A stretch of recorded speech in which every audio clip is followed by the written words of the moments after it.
You are now entering the world of a movie review. A world full of drama, joy, ridicule, movie spoilers, unpopular opinions, and adult humor for as far as the eye can see. Welcome to An Evening at the Movies.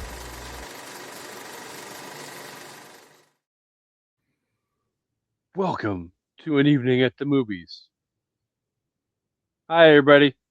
For those of you who don't know, this is An Evening at the Movies, the movie-based podcast where we eat the stale popcorn, we drink the watered-down sodas, we talk about all of our favorite movies and why we love them. Um, as always, joining me for this hellaciously fun joyride that we have in store for you all today, everybody's favorite co-host, which is that way. Say hi, Yeah, everybody's favorite co-host. you pointed the wrong way, but that's okay. What's I up, did not everybody? point it that way. You're pointing away from me, but whatever. Would I'm sorry that your computer in backwoods Texas is freaking ass backwards. I don't think Texas has anything to do with that, but okay. Well, everything is ass backwards in Texas. Well, that's true. Just saying. That is true. So I'm very happy to be here. My co-hostess is very happy to be here too. I'm hoping because we Yeah. have a lot of fun shenanigans planned for today. Because not only is it a very special episode of An Evening at the Movies, which we will get to in a second, but we are set to kick off our second of 12 themes for the year of 2026. Last month we talked about the Razzie Awards and all the quote unquote worst movies in America. Um, but I wipe my hands of that. We are done talking about bad movies. We're going to talk about movies this month, though, that are slept on 80s movies. So, um, in my mind, it's not necessarily a slept on 80s movie, isn't necessarily a bad movie per se. It's just a No, great movie that doesn't get the attention that it so rightfully deserves. Which agreed. there's a lot of 80s movies that would fall under this category. We could probably do a whole year of slept on 80s movies and still have a wealth of movies left over at the end of the year. Because For sure. let's be honest, the 80s was the year of cinema. I said what I said, and it's my day in 2 days, but still, it's my day. So nobody is allowed to argue with me on my day.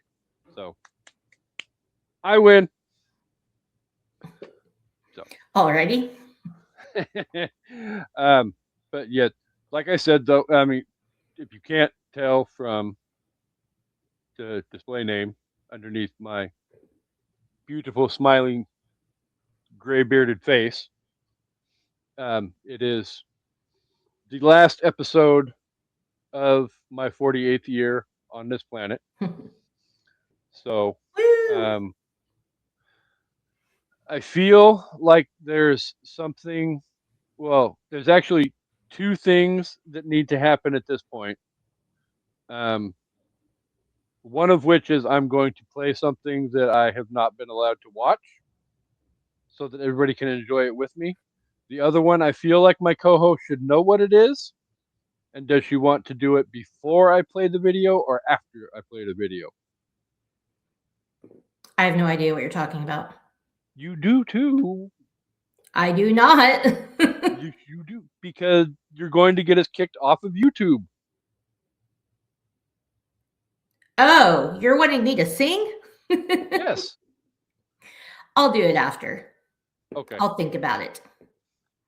I've actually already warmed up for this song because I sang it to Sasha too. So I'm ready to go. Oh, shit. I forgot to do that video yesterday. That's okay. Oops. She got some love. Oh, I'm sure she got plenty of. I did not make these ranking podcast network love. Little baby So Sasha turning 4. Oh. she's almost as old as an evening at the movies, but we will get to that at the end of the episode as well. So, okay, then I will play the video that my amazing co-host has sent me and told me not to watch, which I have not watched. So It is obviously birthday messages from people that know and love you. I don't know about love, but Well, we'll they're at go least going with. to lie to you today. Okay, well, I mean, it is my birthday, so Saturday is my birthday, but it's a good time to lie to Kasey anyway. So roll them. Hey, Casey. Sounds like you got another year added to your belt as if you couldn't get old enough. Nah, but in reality, man, I wish you nothing but the very best on your birthday. I'm so glad I got to meet you, and it's been a pleasure knowing you, sir. Enjoy your day. It's a good day. It's a special day. Casey, you're getting old. Not as old as me, but you're getting old. I have never met you in person, but you are still one of my best friends in the world. And I know people that I see all the time that I'm not as close with than I am with you. And we have never been in the same place together. Hopefully that happens soon. But I just wanted to say that to just let you know how much I appreciate you, how much I love you. You are one of my best friends. I'm going to keep moving around just to make you all jiggly. Hope you have a fantastic, wonderful birthday. You're one of the best people I know. Have a good one. Happy birthday! Happy birthday. You are getting old. I am surrounded by old people. Howard, though, I have my son in the background. Let me know how young I really am. So, anyway, happy birthday, Casey. Yo, what up, Casey? It's your boy CJ. I want to wish you a happy birthday. I'm glad things have been going good for you these last couple of years because we know there's been some down times, But yeah, there's only good times ahead, right? Right? Yeah, only good times ahead, man. Yeah, keep it going, keep it pushing, and have a great fucking day, bro. Happy birthday, Plobster. So glad that we've known each other since 2020 and that I get to celebrate birthday with you on an evening at the movies, and then we get to celebrate an evening at the movies birthday. You're an awesome dude, a great podcaster, and a great friend, and I hope you have the bestest birthday ever. Mwah.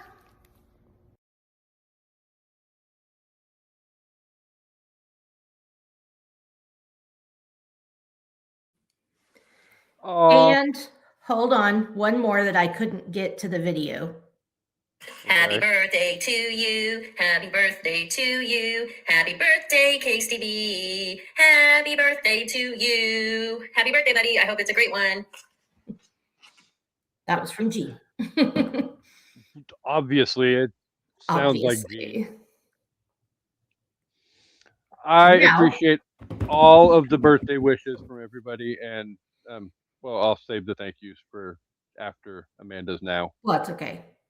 I just want to say, Dre, you can get fucked talking about all the old people surrounding you. Screw you. And yeah, I hope that baby reminds you how old you actually are every single day. Just kidding. Thank you for the message, but also get fucked. All right. Here we go. Ba-na-na-na-na-na, it's your birthday. Ba-na-na-na-na-na, we're gonna have a good time. I think if I put the pause in there, maybe they won't get us. Ba-na-na-na-na-na, say it's your birthday. Ba-na-na-na-na-na, happy birthday to ya. Do you like this thing I have going on? I don't know why I did that. Happy birthday.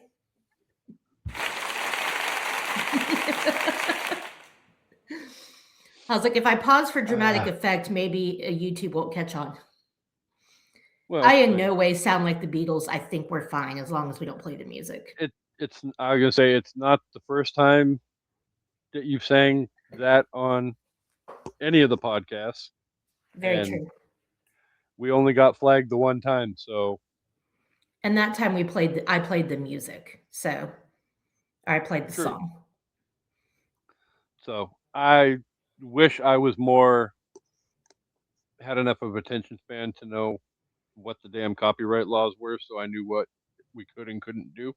But whatever. So definitely though, 100%. Thank you everybody for all the birthday wishes. Definitely Josh, Harvey, Dre, CJ, Lobster, Gene, everybody out there. I appreciate the love, and it's nice to know as the gray hairs come in a little bit thicker every day that I bring just a little bit of happiness and enjoyment to all of your lives. So, one more trip around the sun, and oh dear God, I don't even want to know what the next one's going to bring because that's a whole new decade. In the words of Pitbull, every day above ground is a good day. Exactly. And Mostly, yeah, sometimes. well, I appreciate the sentiment, but he's kind of wrong. But hey. yeah, I'm not going to lie, he is because we can discuss that um, in our DMs after the show's over because we don't discuss the subject on an evening at the movies.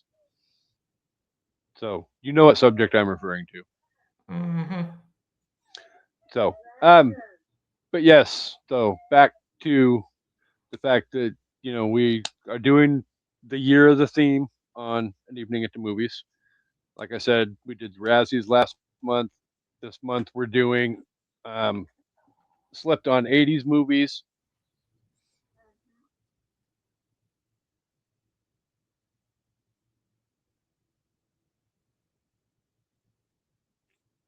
And next month we're doing up and coming female in Hollywood, buddy cops, a whole bunch of other stuff that we'll get to as we get closer to each and every one of the themes. But we've got a big year planned on an evening at the movies.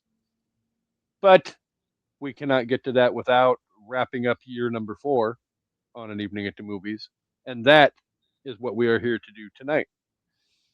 Because next time we are back with you on Monday, an evening at the movies will be not 4, but 5 years old.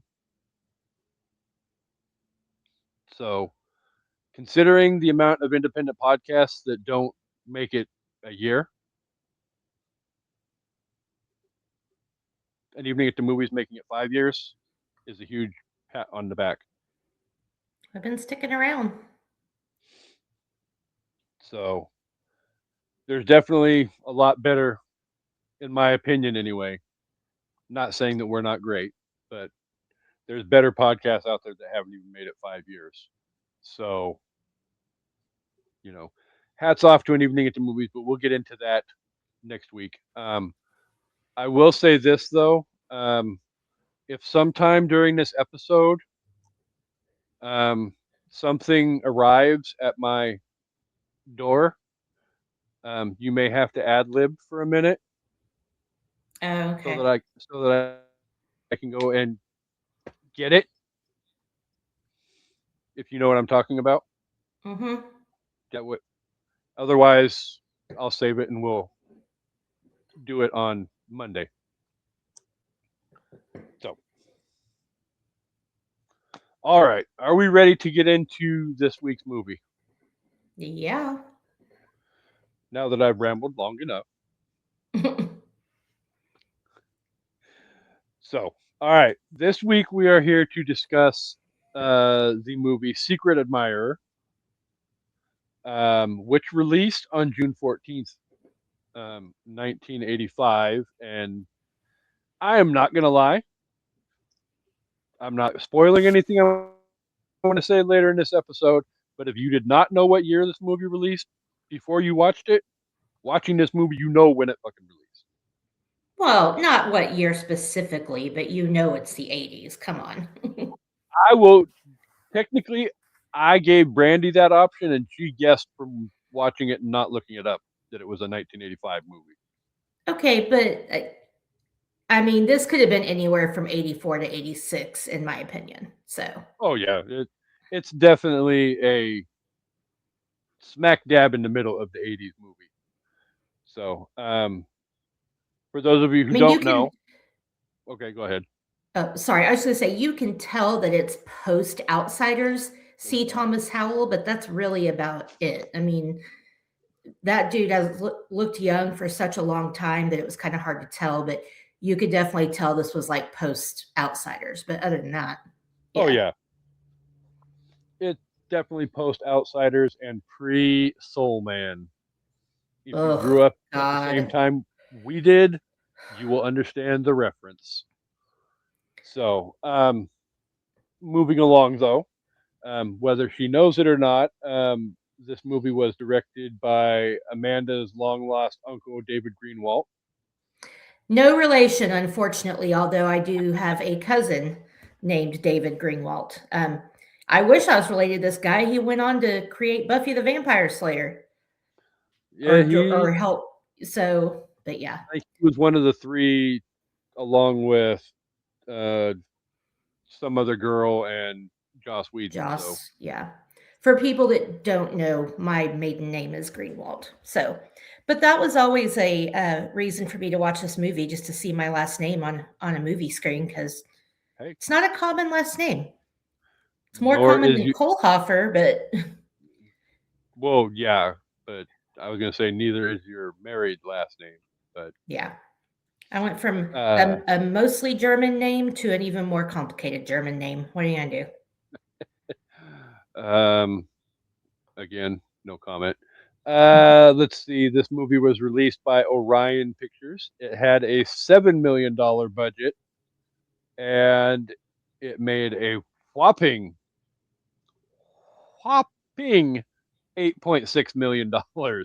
Ooh, just barely landed in the black. Yeah, that was my exact comment when I was doing the notes this morning. Was wow, 1.6. That's squeaking it in there for a profit.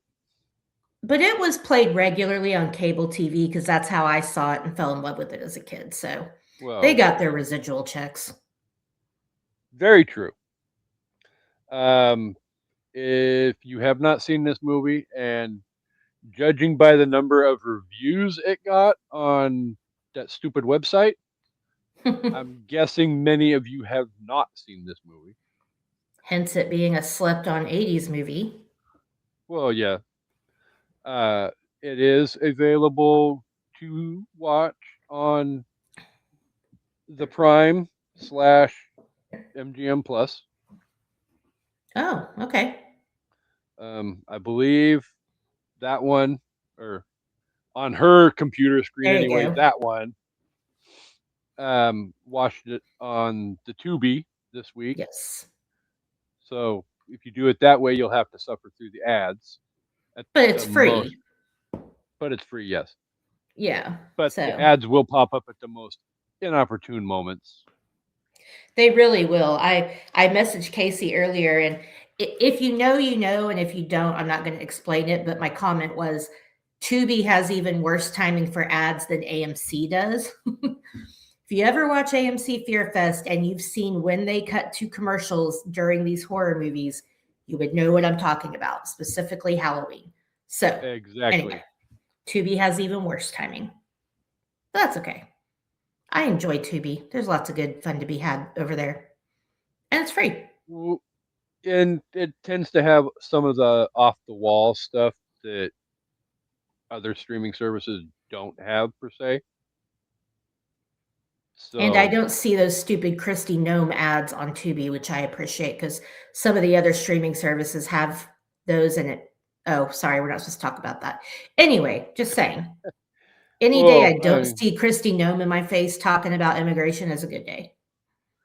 yeah. That's because all the other services bow down to the peer pressure of El Bago douche. It's like her collagen filled lips just come at you from out of nowhere. You're just watching the screen and bam. And I'm like, Yeah. whoa, back it off, bitch. Back it off. Let's see. Before we get to the Rotten Tomato scores, I will say I do have a new category to bring up on this. Okay.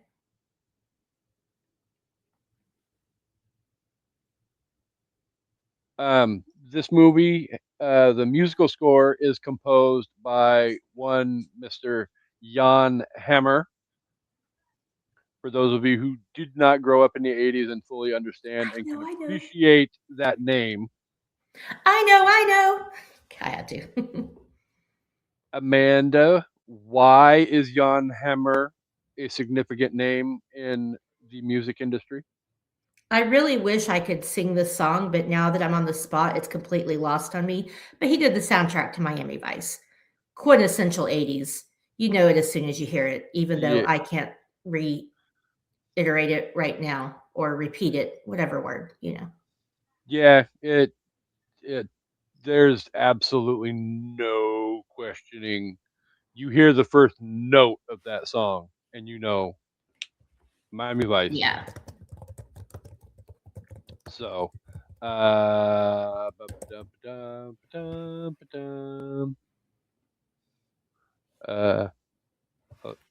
hey, What? Oh. Casey is looking at comments and Brandy is giving him shit. yes, Brandy is here talking shit, um, because that's what Brandy does, and well, I mean, she deals with me on a daily basis, so I guess she's allowed.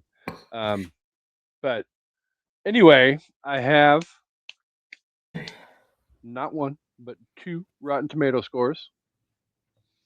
Would you like to take a wild guess as to what this movie got on Rotten Tomatoes? I'm going to guess these scores are low because anyone that took the time to review this movie that hardly anybody's ever heard of probably gave it shit reviews. Um, I mean, it's the quintessential 80s teen comedy. It follows the formula, and those don't typically get a lot of love if it's not like, well, anyway. I'm going to say the tomato meter. And Brandy said yes, she is allowed to give me shit.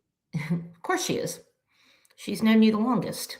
Um, I'm going to say the tomato meter is 39%. And I'm going to say the popcorn meter is about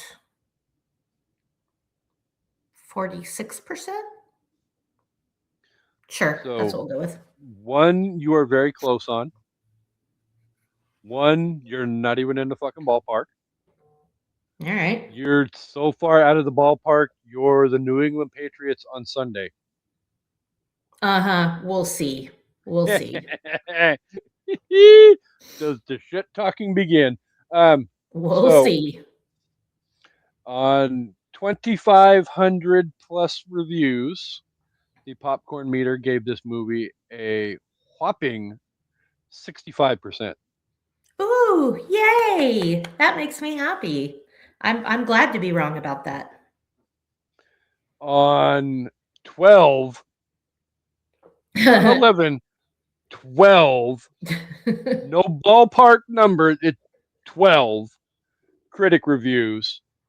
The critics gave this movie a 33% on the tomato Ooh. meter, All right. That's which fine. They're uncultured swine. It's all right. uh, I'm I'm not spoiling what I'm going to say in my review and my rating, but the Rotten Tomatoes was not around in the 80s, so obviously these are recent reviews. Well, that's the point I always make.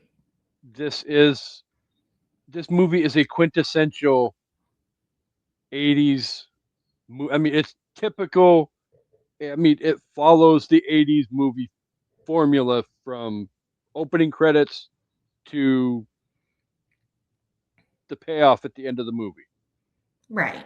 So, You have to watch this through the candy coated 80s nostalgia filter if you're going to enjoy it. Yeah. Um, So although I'm not going to lie, I still think it holds up. And that may be the nostalgia talking. And again, I mean, we're going to the get to the candy plot heart description. colored 80s glasses, but whatever. Well, and we're going to get to the plot description here in just a second. But Yes. I mean, you can modernize the story and it still holds up. Well, So this is already basically a loose but sort of retelling of Cyrano de Bergerac. I mean, it's very much yeah, like that story. You could do it now, and the stuff would probably be sent through text messages from burner phones, but still. yeah, no, that's what I'm saying though is like, yeah, between the DMs and the tweets and the cell phones and the text messages and the all of that, yeah. It, All right. so Well, let's tell the people what it's about. Michael, played by C. Thomas Howell, which we'll get to the cast because this has a pretty stacked cast, like for real. Okay. even if Michael you has, don't know the names, you're gonna know the faces. yeah. Well, and now everybody should know most of these names, but back when the movie came out, you probably only knew a couple of them. Yeah. Michael has been in love with Debbie for as long as he can remember, not realizing that his female best friend Tony is secretly pining for him. He leaves Debbie an anonymous letter, and soon the two begin a relationship, while a jealous Tony is forced to watch from afar. Meanwhile, the letter is found by Debbie's parents and sparks suspicion and accusations of philandering among them and their neighbors. That really doesn't do it justice because a big point of the story is that, and I don't know why, but Lori Laughlin got her forgery and letter writing skills started early. I'm sorry, I had to. I'm sorry. I mean, it was gonna come out at some point in this episode. So I mean, no offense to Aunt Becky, but the joke was out there. Somebody had to bite. But as much as Tony loves Michael, she really is scheming behind the scenes to help him and Debbie be together, which I do not understand. But whatever. I don't On know if, multiple different levels too, because she's all trying to help Debbie. She's trying to help Michael. like, Like, be okay, self, so be selfish, lady.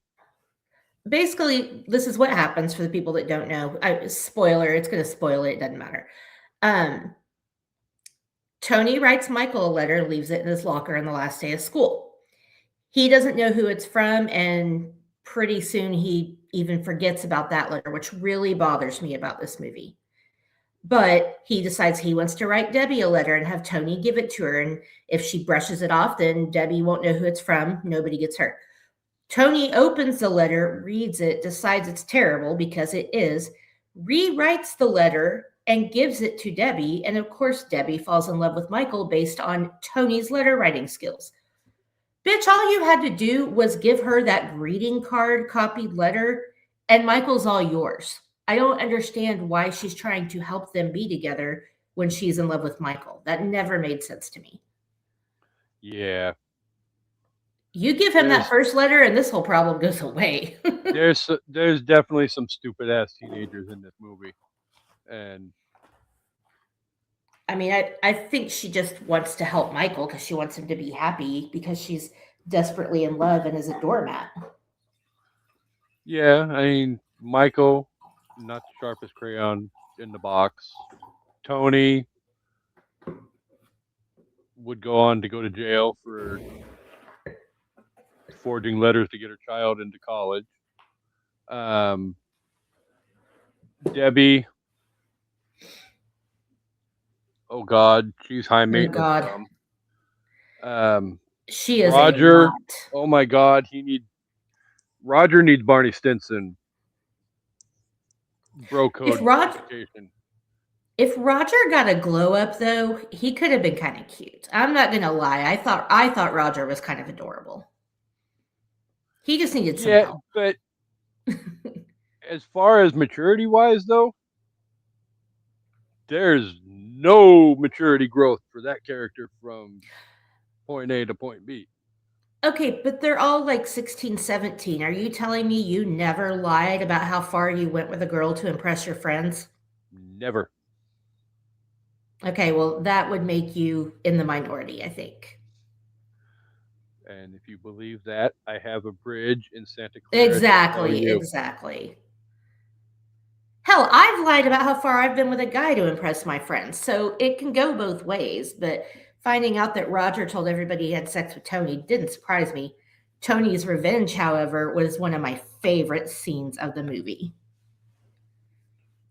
Beat the shit out of his van with a baseball bat. I loved it. Yeah, I mean, he deserved it. Oh, yeah, he did. So, He's lucky he um, didn't get that bat to the face. yeah. So, we will definitely get into all of this. So, um, what is it about this movie that helped you fall in love with the story? I mean, I obviously saw this movie when I was way too young to understand a lot of it. Hence the he told me that you boffed his brains out in his van. When I was a kid, I had no idea what they were talking about.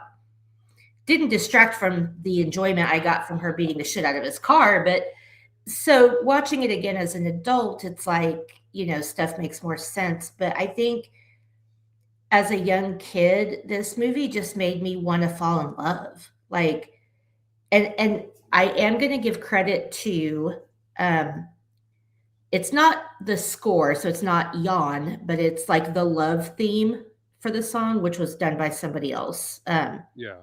Brock Walsh, no clue. But the love theme to this movie is such beautiful music, and it always plays at like the most like heartfelt times where you just like you want to root for these people and you want to, be a teenager and fall in love and you know the fashion, oh my god.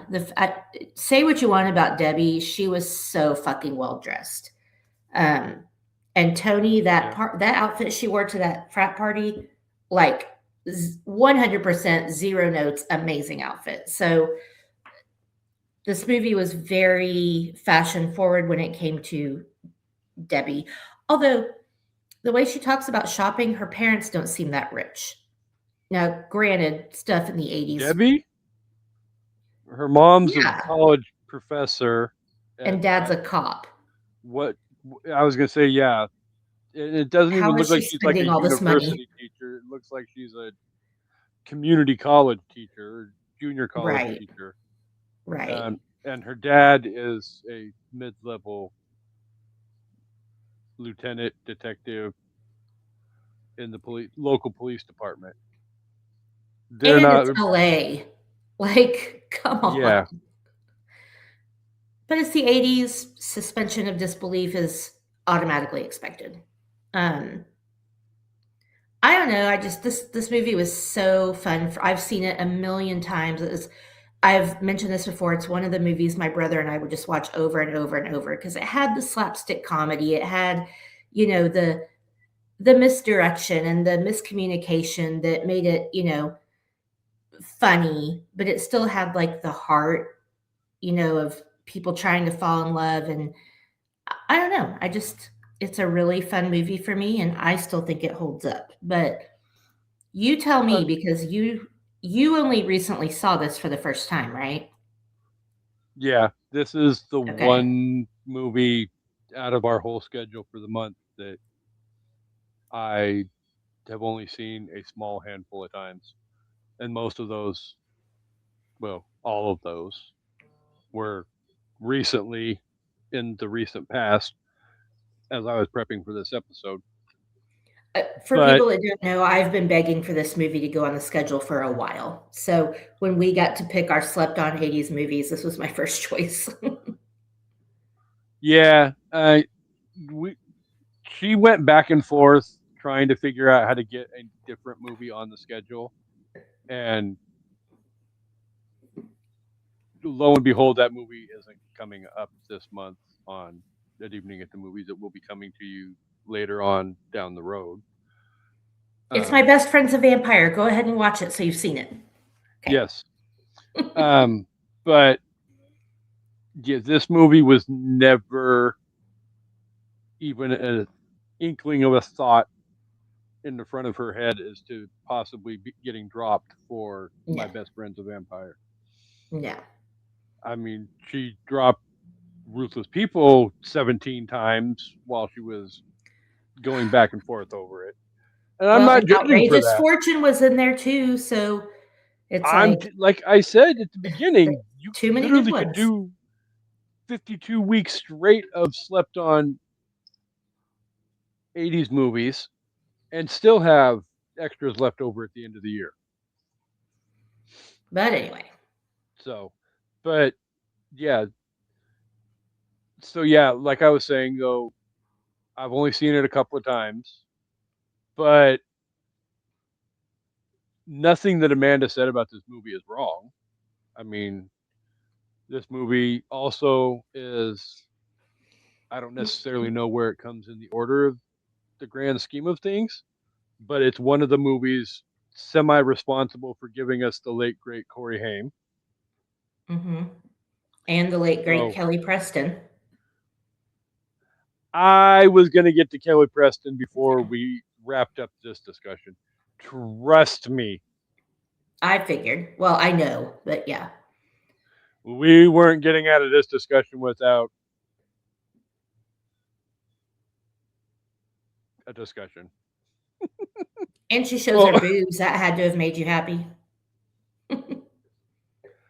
I wasn't going to go down that road and say that, but Guma, Plobster, I mean, just Guma.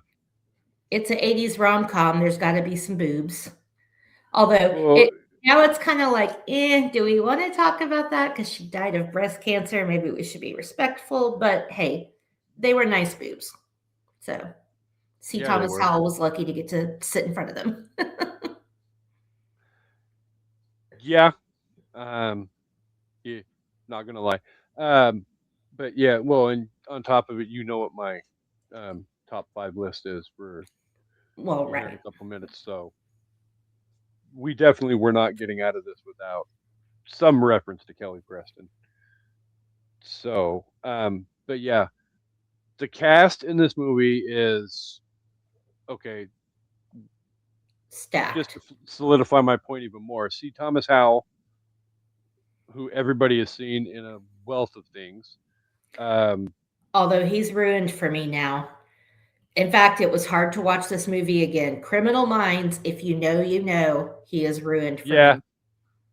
yeah. And if you don't know, don't find out. It will destroy your soul. Yeah.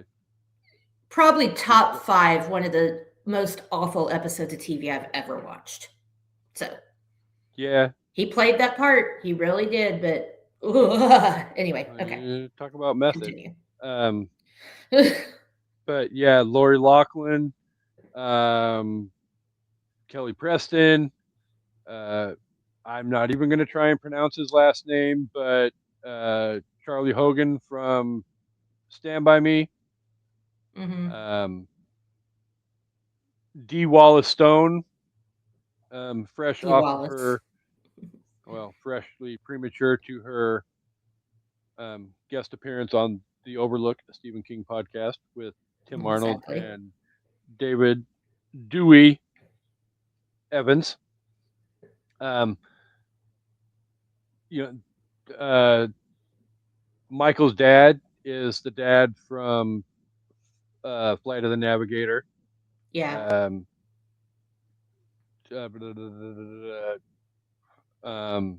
Debbie's Fred dad. Ward. Yeah, Fred Ward is. Oh my God, he's so funny in this movie. He's Rube from Big Business. So yeah, I mean, stacked upon stacked upon stacked. Like I said, if you don't know the names, watch the movie, and I can almost guarantee you'd be like, oh, I know him, I know him, I know her, blah blah blah You blah got blah. Malachi from Children of the Corn making a small appearance. Outlander. Yeah. That kid had a good run in the 80s. I can't remember his name, but he was also in Can't Buy Me Love and Courtney Gaines. Courtney Gaines. There you go. Yeah. But yeah, Children of the Corn, Can't Buy Me Love. Um, so many other. I mean, I don't think he ever truly was a star of a movie per se, but Right. he was in just about everything of notoriety. He was I in The mean, he was a Burbs. star of, oh, yeah, that's right. He was a star of Children of the Corn for sure. So, Well, okay. and yeah, Corey Haim, he has probably 7 minutes of screen time at most, but he makes the most of it. Like, he's super Well, yeah. I cute. mean, Probably not even 7 minutes, probably if like I'm 4 minutes. guessing, yeah, it's not very freaking. It's basically enough time to steal his brother's money and then get Right. caught at the end. But I'm guesstimating this is all right around the time Secret Admirer, Silver Bullet, and Lucas. Mhm. So, you know, it's right in that window of opportunity where, here, world, here's Corey Haim. And then coming fresh out of that, you're going to get the two Corys and all of that. And The Coreys were working their asses off in the early 80s. yeah, I What's mean, that other movie? I always forget the name of it. It had Corey Haim and Terry Garr, and she's like dating this really abusive guy. And anyway, Corey Haim's the little brother in it, and it's like another 80s movie nobody's ever heard of. But like just he had a lot of random roles like this one where it was like, but then he well, had and his breaks and went bigger. But yeah. again, not giving anything away, but another two Corys movie may be showing up on an evening at the movies in a few months. Oh yeah. Just Maybe the saying. same month as My Best Friend's a Vampire. Mm. I wonder what that theme could be. I have no idea. It seems so obtuse and nonspecific. Uh, is there anything about this movie? So yeah, let me finish before I get to the Oh, it sorry. doesn't Yeah. work. But no, this movie it screams 80s like there's no tomorrow. And like you said though, at the same time, it easily can be relatable in today's society or in the 50s or the 60s, whatever. It it's just a fitting type of story. Yeah. I So, go ahead. yeah, I was just going to move on to like the stuff that doesn't work. I think the only thing about this that doesn't really work for me, and it's a small complaint, but it feels like so first of all, how are Tony and Debbie even friends? That's one thing. But inside of that being the friendship, it feels like it's supposed to be like a Duff situation where like Tony's supposed to be the not so attractive friend it's like supposed to be Keith and Watts and whatever that girl's name is. I can never remember. Um Um, hold that thought for just a second. okay.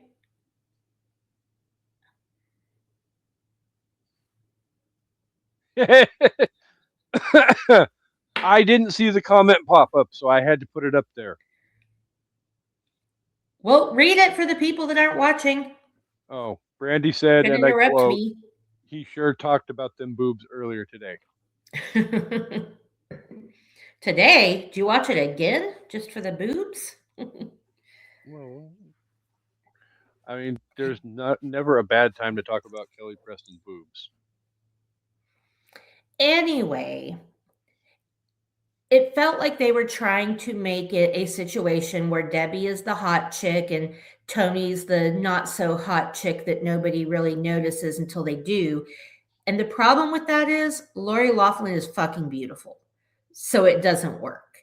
Like if you were trying to make it that kind of situation, which is a typical rom-com slash 80s, even 90s like thing, you got to choose somebody a little more homely because she's gorgeous.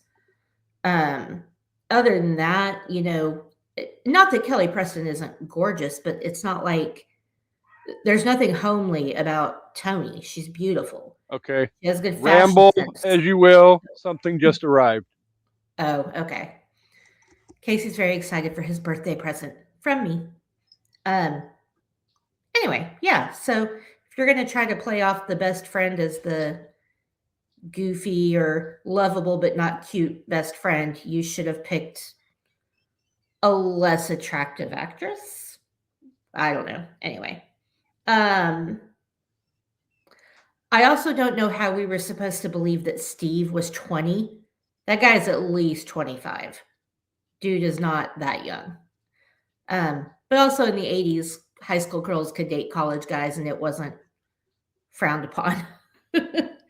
But yeah, no way that guy was 20. Okay, he's All back right. with a birthday present. Okay, I'm opening. So Okay. while I'm opening, though, I will say um, about the only complaint that I had about this movie is the same thing that Amanda said as well. Um, Generally, in my opinion, when it comes to these type of stories, it's best suited when you have the overly hot chick and the semi homely looking other girl, and Lori Like it Loughlin felt is like some kind of not. wonderful deal. And yeah, no. I mean, Mary Stuart Masterson is beautiful, but in that movie, they make her look kind of like, punk and like whatever. Yeah, Whereas Leah Thompson is like the traditionally beautiful girl that you're going to fall in love with. In this movie, both girls are stunning. So it's like, yeah. yeah. Anyway. So, but yeah, that's really honestly about the only thing I can complain about this movie. So, I only have one other thing, and it was first of all, the whole school afloat thing. Who's going to spend their whole senior year of high school on a boat? And second, did you see that fucking boat? Ain't no way 50 something high schoolers are living on that boat for a year. I was no, expecting a cruise ship and it's like a pirate boat. It's like a sailboat. yeah, Kids aren't living on a sailboat for a year. Like, come on, y'all.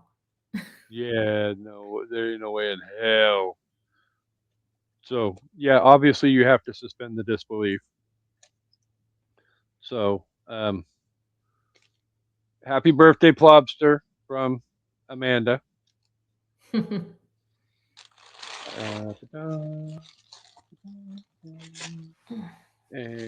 move that, and oh, yay! It's Art the Clown because Amanda loves Art the Clown so much. Oh, I do.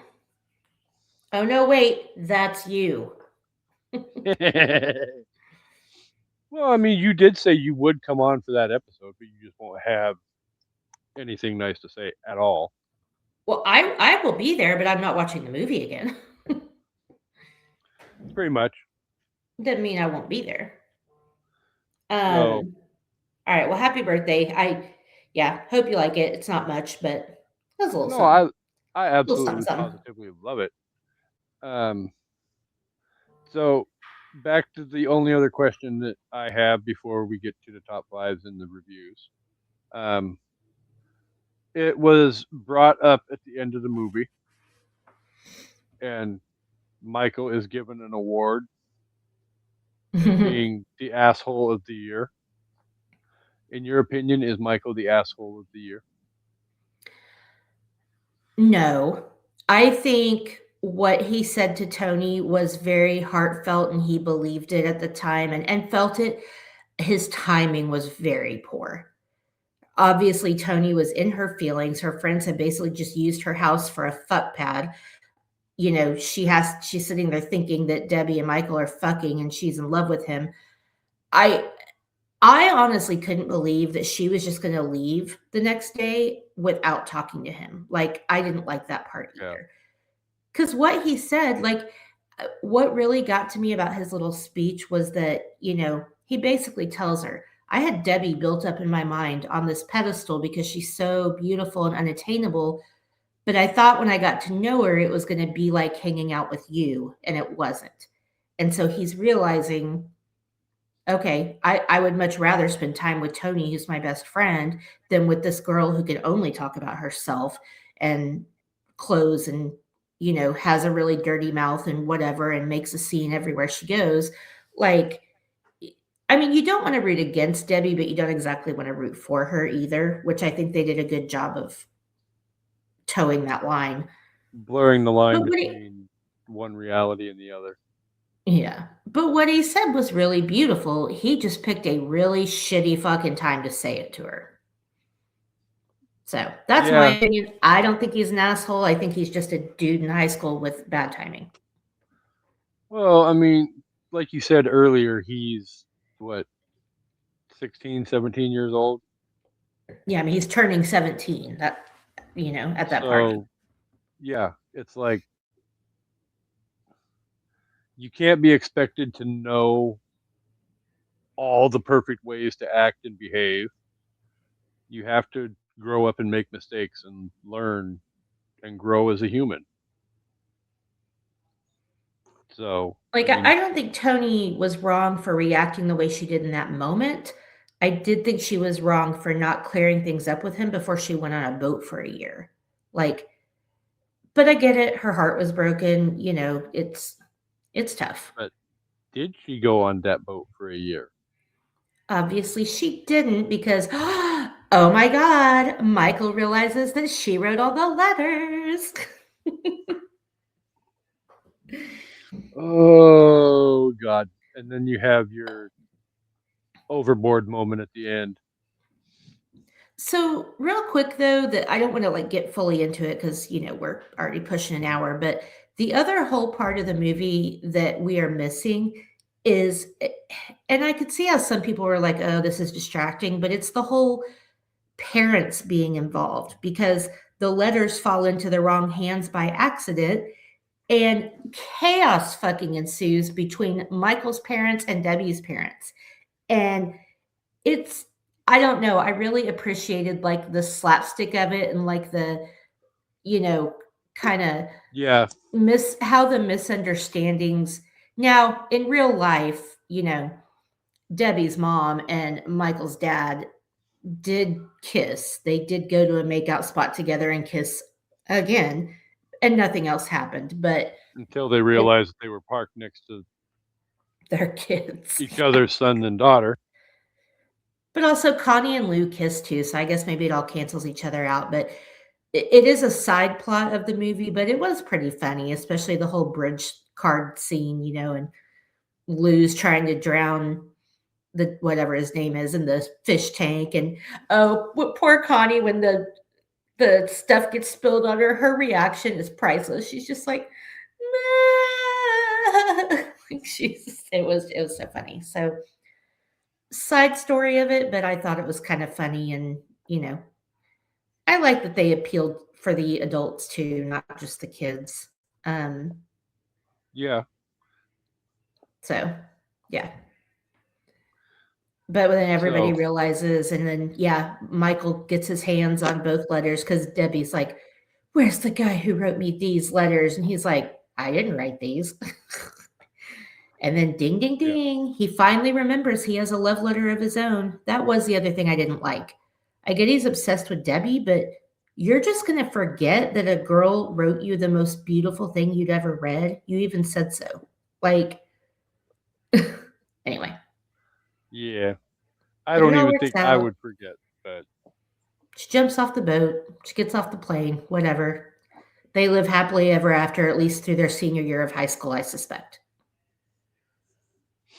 Yeah, I mean, I was going to pose that question as well before we wrapped, but um, does this feel like a happily ever after for the rest of their life, or yeah, they probably go on for a couple of years and have some fun, and then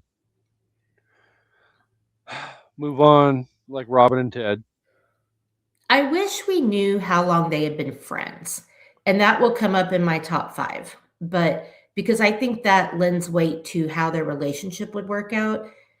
Because people change. I mean, you change when you go to college in your 20s to your 30s. Like, and it's not Mhm. always a bad thing, but sometimes you grow apart from people. But Yeah.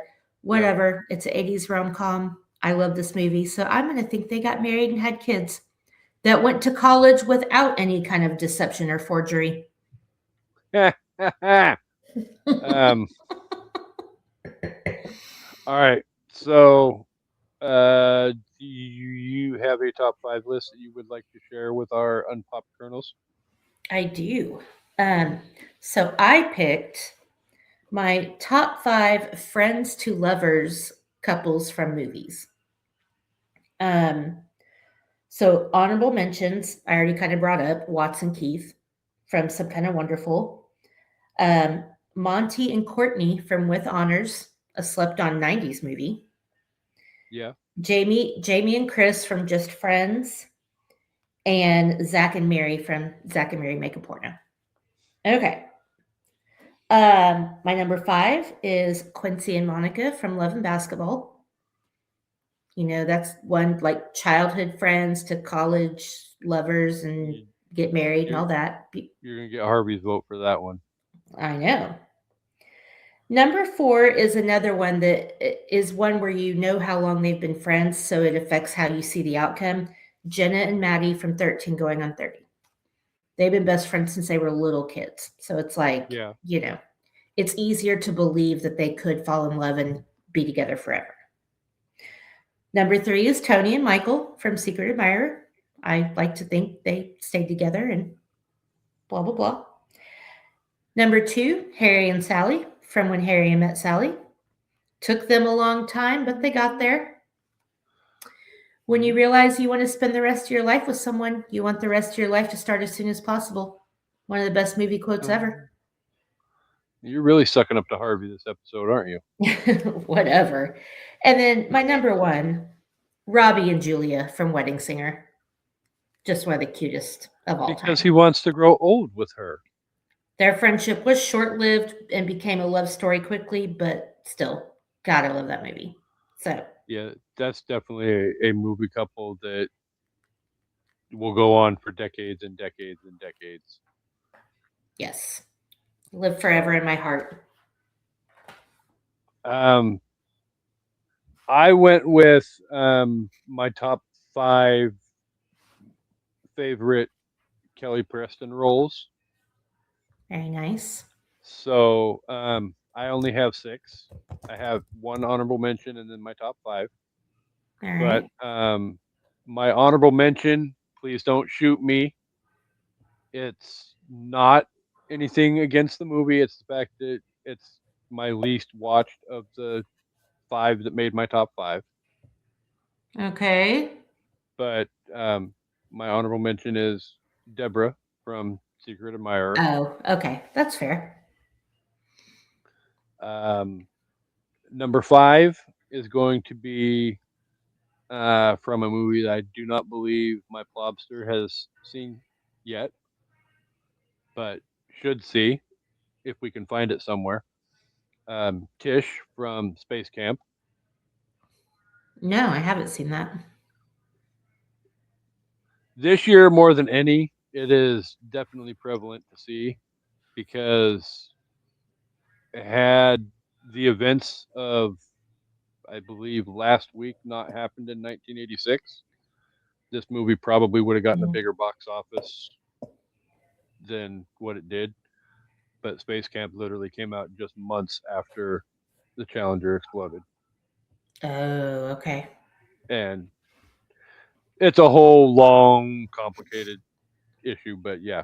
Number four, um, the amazing badass herself, Avery from Jerry Maguire.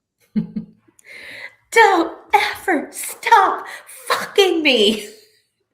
The way that came out of I, nowhere, and I was like, oh my God. well, and it's literally followed up by, or preceded by Renee Zellweger talking to her 8-year-old son. I don't know who landed him, but she must be one classy lady. Yeah. And then don't ever stop. Yeah. Oh, so great. Number three is going to be Gabby from the movie Jack Frost, Oh, yeah. I forgot she was in that. Such a good movie. the mom. Yeah. And then my last two are a couple of my all-time favorite movies of all time. Not even just because of Kelly Preston, but um, Even though one of them she's only in for less than 5 minutes, I think I know which one you're going with, but go ahead. well, number two is For Love of the Game. Oh, okay. Never mind. So she plays Kevin Costner's love interest Yeah. in the movie as well. Um, if you're not a baseball fan, it might not necessarily be an easy watch to sit through, but it's not necessarily as difficult as it could be, though, either. It's not one of my And favorites. number one, it's technically not a Kelly Preston starring role. It's Danny DeVito and Arnold Schwarzenegger starring movie, but it is Marnie from Twins. Twins is so fucking good. And she's really cute in that movie. Again, So, another slept on 80s movie that nobody talks about ever. which I don't get. So, yeah. I I mean, I thought you were gonna say Christine. That's why I said less than like 5 minutes of screen time. But yeah, that was the reason why Christine didn't make the list was because yeah, she only had yeah, like 5 minutes of screen time. So, but yes, nice. definitely a great actress and definitely gone well before her time. Very So, much. may she rest in peace, even though we do not support people who worship at the Church of L. Ron Hubbard. Yeah, I know. It's So, unfortunate, but yeah, exactly. So, if you were going to rate the movie out of five, what would you give it? I mean, like I said, this is very nostalgia clouded for me. Um, it's a movie I grew up loving. I thought it was so much fun. It had really great comedy. It had a lot of heart. It gives you the happy ending that you want.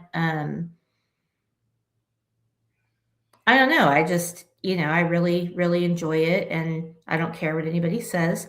Um, I'll try to be objective because I do think there are some issues with it. You know what? I don't care. I'm going to give it 4.5 out of 5 chili burgers to the face. Whack! I mean, that chili burger literally fucking, Poor Roger. yeah. But also not poor Um, Roger. He made his bed. he deserved everything he got and more. Yeah. So, um, Although technically, the thing that Debbie shoved a chili burger in his face for was made up by Tony. He true. still deserved it, but it wasn't actually true. But Tony Well, just wasn't done exacting her revenge, which I appreciate.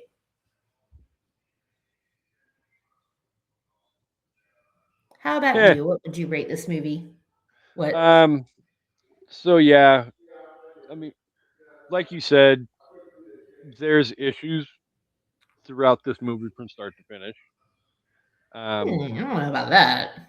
well, I don't think they're horrible issues by any stretch of the imagination. I mean, Do the characters have a severe lack of common sense? Yes.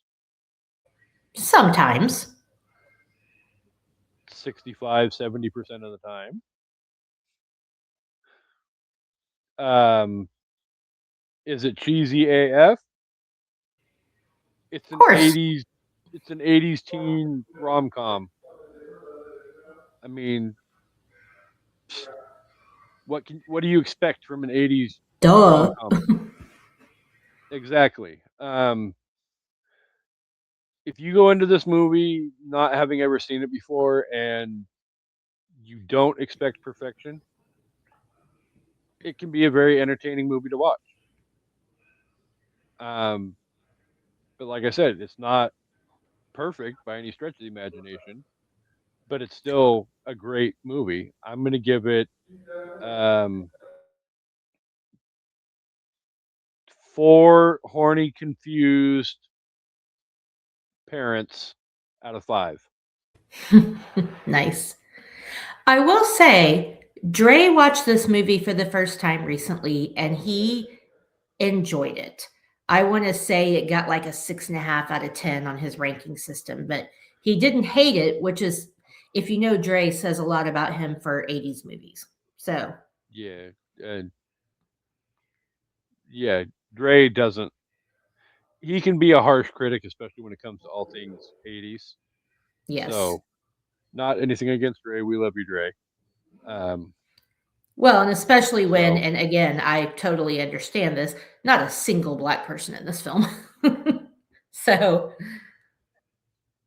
I get it. no, I mean, yeah, it I mean, there not could one. be one in the high school in the background somewhere, but and again, I'm not looking for Not them, enough to like, where you would but even notice. I do not think there is a single melanated person in this movie. So, No, I think you're right. So, this was a lot of fun. I believe both of your awesome hosting parties would definitely say if you have not seen this movie, and judging by the number of people who reviewed it on the Rotten Tomatoes, we think you haven't. Um, Definitely go check it out, though. If you love all things cheesy in 80s, you'll enjoy this movie.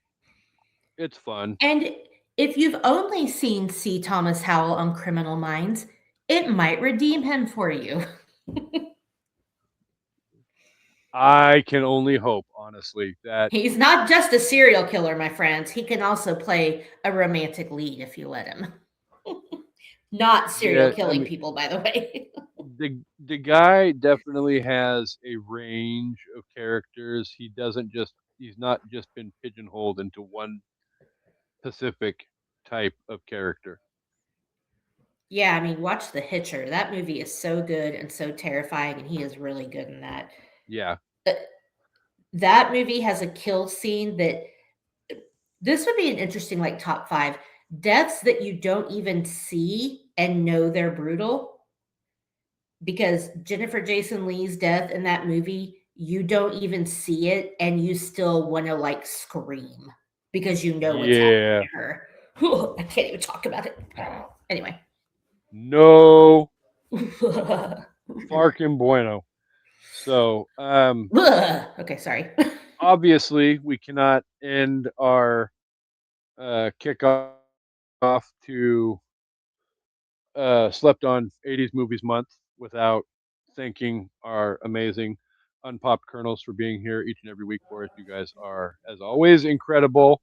You are amazing. I'm going to add to that list, though, one more thank you to everybody who sent in a birthday message from near and afar.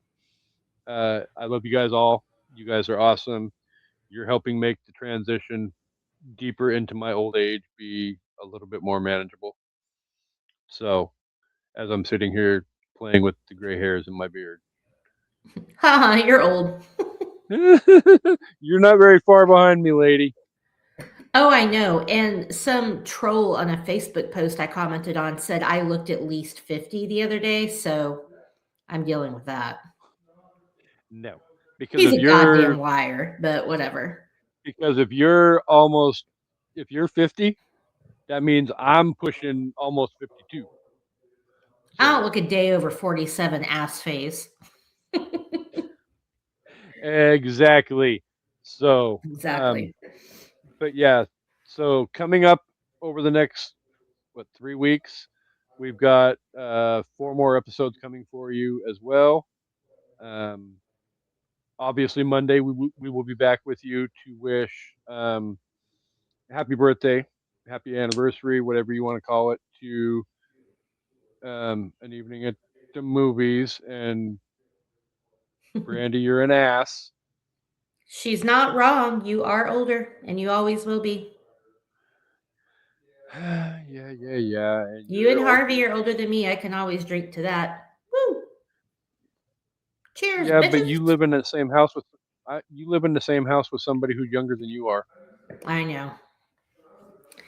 Not I by much, know. but he's younger than you are. I'm like Debbie. I'm a cradle robber. So, but yes, 5th anniversary on Monday. Um, for that, we were going to talk and create the Icon Awards, but due to the untimely passing last week of Catherine O'Hara, we're going to do a Catherine O'Hara tribute. And because we've already talked about two of her greatest characters of all time, um, from Beetlejuice and from Home Alone and Home Alone 2, we're going to talk about a third iconic character that she did, and we're going to talk Maura Rose from Schitt's Creek, and we're going to talk season 1 of Schitt's Creek on Monday. So You join us for fold that. in the cheese. Yeah, I was going to say talking about cheese. I will be saying, Kasey, stop acting like a disgruntled pelican. That's not going to happen. It might happen depending upon what happens on Sunday. If the right thing doesn't happen on Sunday, I'm going to be one angry, upset Why do you think I person. was planning on saying that on Monday? I already know what's going to happen on Sunday. Anyway, No, you don't. Well, I know what better happened on Sunday, but I digress. But yes, coming up after that, we've got the Money Pit, um, Ruthless People, and Young Sherlock Holmes. Probably at least for one or a couple of young those, Sherlock we've got. Holmes. Uh-oh, we lost him. He's buffering. That's what he gets for talking shit about my Patriots. His internet said, nope, fuck you, dude. First of all, at least it won't be Tom Brady that's beating us if we end up losing. So, Yeah, it'll be a very young Drake May. Suck on that. all Who is also adorable. I can't call him hot because it feels pervy, but right, because you're old enough to be his mother. fuck you. Fuck you. I take back my happy birthday. Fuck you. Okay, I'll give you back But Arctic also, Clown. yeah. Oh, yeah. All right. Um, but Anyway, yeah, Pop Palpatine has said though that he would like to be on as many of the episodes this month as he can. So we're going to try and get him definitely on for Young Sherlock Holmes. And which I haven't seen.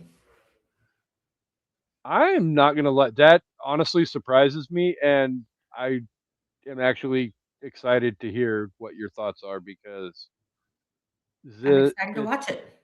it's I'll save my thoughts for that episode when we get there. Yeah. But because I don't want to spoil anything.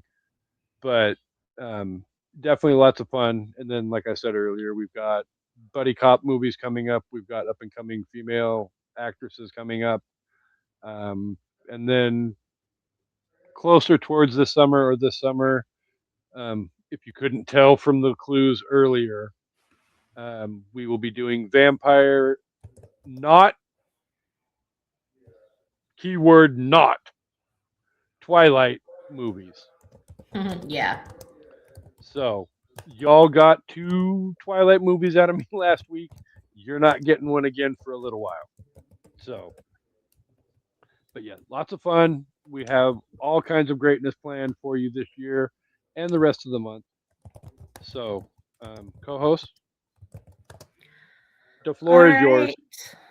That way. Well, happy birthday, Kasey. Yes. And I hope you guys enjoyed this episode. If you haven't seen Secret Admirer, definitely go watch it. If you like 80s movies, I think you'll enjoy it. It fits the formula. There's nothing to hate about it. But yeah, thanks for watching and listening, and we hope you all come back for an evening at the movies. Goodbye. Peace and hair grease for the last time as a 48-year-old.